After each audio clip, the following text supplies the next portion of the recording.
আসসালামু আলাইকুম everyone. Chicken সবজি রান্না করার জন্য সব উপকরণ কেটে রেডি করে নিয়েছি। আর গরম মশলা ভেজে নিব গুঁড়া করার জন্য।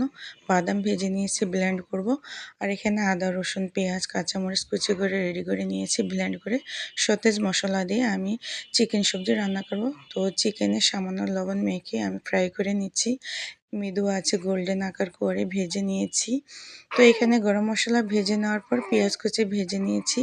একে একে সব মশলা অ্যাড করে এখন আমি মশলা কষিয়ে নেব। আর আমি বেশিরভাগ সময় চেষ্টা করি ফ্রেশ মশলা ব্লেন্ড করে রান্না করার জন্য। তো এখানে আমি পরিমাণ মতো সব রকমের মশলা অ্যাড করেছি। আর অ্যাড করার পর আমি সামান্য বাদাম বাটা অ্যাড করে কষিয়ে নেব। বাদাম বাটাটা দিলে মশলার যে গ্রেভি সেটা রান্নার পর খেতে ভীষণ ভালো লাগে। আর এইখানে আমি গাজর আর আলু অ্যাড করেছি। গাজর শক্ত সবজি, তাই আগে অ্যাড করে কষিয়ে নিয়েছি। তারপরে এখানে কেটে রাখা মিষ্টি কুমড়ার টুকরোটু দিয়ে দিয়েছি। এখন আমি আবারও কষিয়ে নেব। কষিয়ে নেওয়ার পর এখানে আমি ভেজে রাখা চিকেন অ্যাড করে কষিয়ে নেব। কষিয়ে নেওয়ার পর কিছুক্ষণ পরে গরম পানি অ্যাড করে রান্না করে নিব।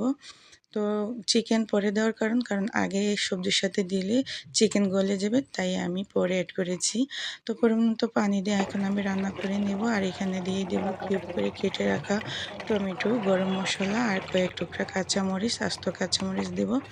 তো গরম মশলার এই যে ভাজা গরম মশলার গ্রানটা সেরকম লাগে খেতে। আমি সবসময় চেষ্টা করি রান্নাতে ভাজা গরম মশলা অ্যাড করার জন্য। আর আমি আরও ঝোল কষিয়ে নিয়ে কমিয়ে নেব। Thank you so much for watching.